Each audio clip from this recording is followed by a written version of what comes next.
Hello everyone, this is ASMRallday, and today I'm going to be bringing you a soft-spoken NoSleep story from Reddit.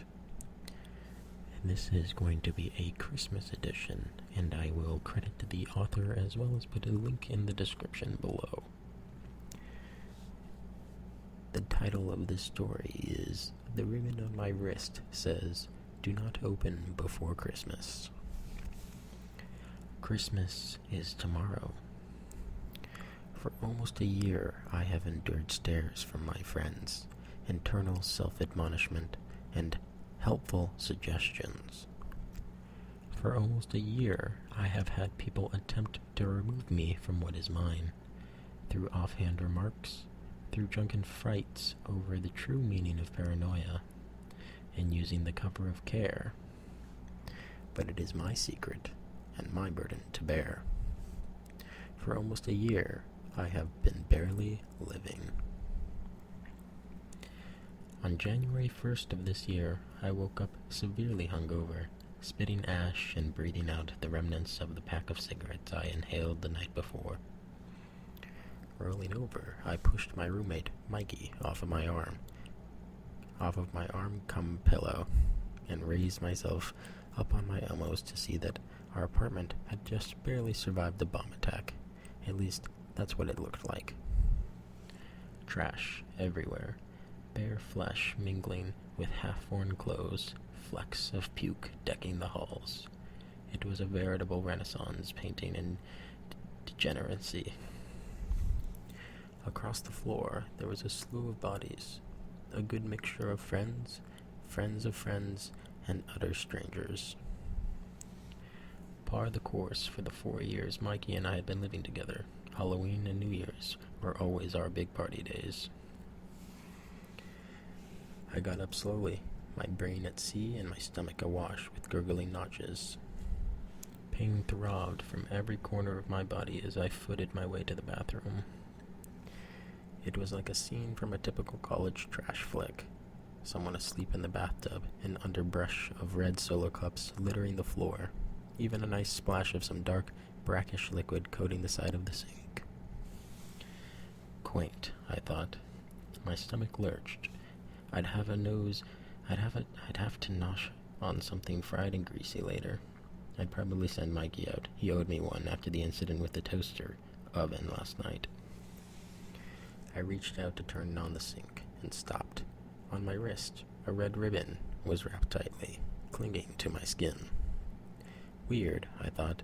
We didn't go into any clubs. We were inside the apartment the entire night, except a last-minute beer run to the corner store. Picking at the band with my finger, it felt soft, silky almost, like the kind you would wrap a present with. I noticed that there are words embroidered in the edge of the band, in a neat, white, flowery script.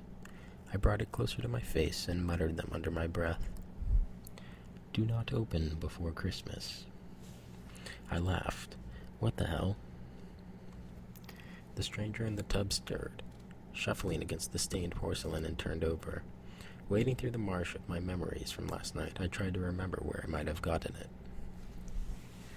In for 6 shots and a couple of beers, my search returned nothing but the shapes and colors, and moving haphazardly to the throb of a distant, pounding beat. Later, when we'd finally cleared the flesh from the floors and I was doing the dishes, I offhandedly asked Mikey, staring at the ribbon I'd neglected to take off. Did you, wake up with anything weird?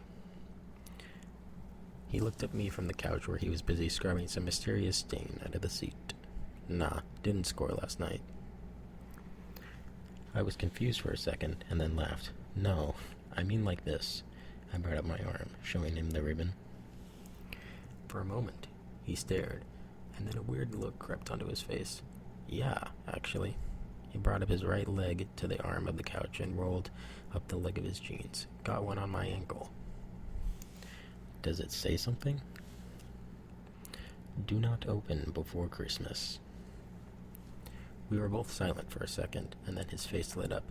He snapped his finger. Those chicks last night. The ones in the slutty elf costumes. Black hair, you remember? My memory was still completely shot. Not really. Yeah, there were 2 of them. I think mine was Sasha or something. Yours started with a B. Mine? Yours? How do you not remember? They were all over us. I thought you said you didn't get laid. He shrugged, looking a bit indignant. I didn't. Neither did you. But every move we made, they were right there, on top of us. And they had a bunch of ribbons with them. I remember feeling drunker and drunker, almost like I'd taken a pill. And then she put out a hand around my thigh. I thought I was going to get hot with it. But when she went down to my ankle and slipped this thing around, the next thing I remember was waking up next to your sorry ass. You were the one using my arm as a pillow, shit stain. Given reality's shaky baton, my brain was now slipping fragments of this girl with the B name into last night's whirlwind. Raven black hair, skin pale as the twice filtered vodka she was sipping on. A smile painted on her face like a snake about to strike. The costume, leaving almost nothing to the imagination. Hadn't seemed out of place at the time, but in the judging light of the day, a niggling doubt started to creep into the back of my head. Do you think they drugged us? Hell, man, I don't know. Is anything missing? I went to check the safe in my bedroom as Mikey rifled through the drawers in the closet where he kept important mutual documents. We still had all the cash and cards in our wallets, and all of our electronics seemed to be accounted for. Nothing was out of place, except for the ribbons. We sat down on the couch, avoiding the stains, and looked at our respective bands. They were twins, bright red, soft to the touch, embroidered in the same white thread. Hesitantly, I spoke the absurd words hanging in the air. Do you think we should leave them on? Expecting him to laugh it off or call me an idiot, it unsettled me even more when he returned my question with another, nerves shaking in his voice. What if something happens? We sat in silence, toying with the ribbons, neither of us making a move to remove them. Fortunately, winter was still in full, freezing throttle, and living in New York, there wasn't much hope for warmth anytime soon. This meant that long sleeves and pants were the norm, and we didn't have to worry about anyone seeing and questioning our dumb secret. Unfortunately, as is the case with most things, it didn't take long for someone to notice. For me, it was my boss.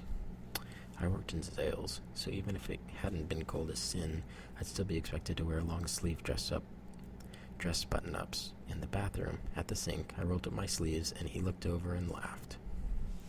Saving yourself for someone special? I laughed along, not wanting to talk about it, but he pressed on. Hoping Santa delivers you himself this year? Staring at my reflection in the mirror, letting the suds run off my hands, I saw my eye twitch. He finished up and left, still laughing at his own joke. It didn't take long for the word to spread, like gnats.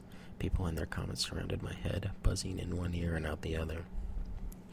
Mikey was also getting the hot seat treatment from his coworkers, from other friends, even from his family. At night, we would come home and commiserate over a bottle, half-heartedly laughing over the worries of the day, trading the latest comments about our shared shame. As the months pass, the stares become sharper, the words harsher, and it started to become a little too much to bear. After a particularly long day at work, through half a bottle of Jack, we sat at the couch, silent. The TV buzzed, a rerun rolling in the background. My family thinks I've gone mental, you know. I glanced over at Mikey. He looked terrible. His eyes were red-rimmed, sitting stale and dull at the back of his skull. It looked like he hadn't slept in days. He took another swig from the bottle and hiccuped, his stomach gurgling loudly. Mom keeps telling me she's worried. Dad says it ain't right for a man of my age to be playing games or acting superstitious or shit. Even my brothers look at me weird. And don't get me started at work. He didn't need to. He already told me about his latest performance review, wherein his boss said his numbers were showing serious signs of trouble. I sighed deeply, looking into the bottom of my mug, wishing it was full again. Yeah, man. Dunno, it's stupid. It's always been stupid. But I just can't. You can't. You get sick too, he interrupted. He was right. Every single time I'd gone to take my ribbon off, a feeling of nausea came over me, kicking up muck in the back of my throat and making my ears burn. Even thinking about it made my heart beat faster. I'm sick of this shit, he muttered, standing up and kicking the table. A stack of magazines slid to the floor, spilling across the rug. I continued staring into my mug, watching the dregs of my drink swirl around the bottom as my hands tremored. Mikey stared at the wall for a second. I could almost feel the heat radiating off him, anger rolling in the air in the unfettered waves. Then, without another word, he disappeared into his bedroom, slamming the door. For nearly an hour, I sat absently and watched TV, sipping away at another drink, trying to dumb out the pressing strands of unreality tempting my mind into oblivion. Then, like a rocket from the crypt, an inhuman-sounding scream tore through the apartment. I jumped, my mug clattering to the floor. Looking around wildly for the source, I ran to the front hall. Another scream, louder this time, pulsed through the hallway. It was coming from Mikey's bedroom. Standing outside his room, shaking from head to toe, I slapped my palm on the door and yelled his name. In response, I was met with a third scream. I'd never heard anything so loud in my life. The cliché blood-curdling rings through my head when I think back to it. The sound was so animalistic, so piercing, that it felt like the blood in my veins had actually gone sour and thick. I wrenched the knob and pushed the door open to a scene that is forever seared into my memory. Mikey was completely nude, suspended in midair, touching the ceiling. His skin rippling like the great force was flexing against it. His eyes were white, save for the veins that could seem to be overflowing with blood, pushing against the white surface like a deep, purple spider web. Where his genitals should have been, there was a gaping, bleeding hole, and blood poured from the wound in a violent, erratic stream. The jetting spurts were currently soaking the walls above his bed like a deranged, abstract painting. I felt mindless in that moment, felt myself observing the contents of the room unfolding, watching a movie within a movie. With a massive crackling noise, the two felt trees crashing into one another. Mikey folded in half backwards, pushing another scream from his lung that should have never been able to come out of a human. Until that point, I'd never seen a human bone, and I can tell you that they are whiter than I would have ever imagined. His spine pierced upwards through the skin of his stomach, splintering and sending a shower of bone fragments across the room, the force rupturing any organ in the way. With one final pain and infuriating look in my eyes, I saw the shadow of life flicker between his, dancing a drunken dance as it leapt from his body. His entire body seemed to throb, and then his skin gave way, splattering the ceiling. I was covered in a thick layer of blood from his limp form crumpled to the ground. A mess of steaming viscera and fragmented bone. He landed a few inches from his ribbon. It had been ripped in two. My phone call to 911 was babbling, incoherent jumble of words, and I wasn't even sure they were true. I was drunk, shock had overloaded my brain, and what was left of my best friend was coating his bedroom from floor to ceiling. For a while, the police believed me to be a suspect. Eventually, the notion was dispelled by pure rapturous violence with which Mickey had died. They had concluded it to be a freak accident, an act of God, but I knew better. Over the last month, I've barely left the new, smaller apartment I moved into. I quit my job. My cell phone has been turned off, not that it matters. I haven't spoke to anyone since the accident. Barely anyone came to the funeral besides Mikey's immediate family and a few friends. I know they all think it was me. I know they all think we've been going crazy with each other. Maybe one night we got too drunk. Our shared obsession got to be too much and I snapped and killed him. Whatever they think, it isn't true, but I know what it is. It's Christmas Eve. The streets outside are hushed, like they always seem to be during a holiday. It's snowing inside the apartment. I don't know where the snow comes from, but I know it's making an arrival. The walls have been taking a pinkish hue. It was pale at first, but it's gotten deeper, reddening as the days turn to weeks, and the weeks are bearing the herald in a new year. A year I don't think I'll be around to see. In the dead of night, when the wind whips through the trees outside and I can see my breath, pale and wet, hanging in the air of my room, I can sometimes see them, small, needle-thin handprints pressed through the fronted glass of my windows. They appear and disappear quickly.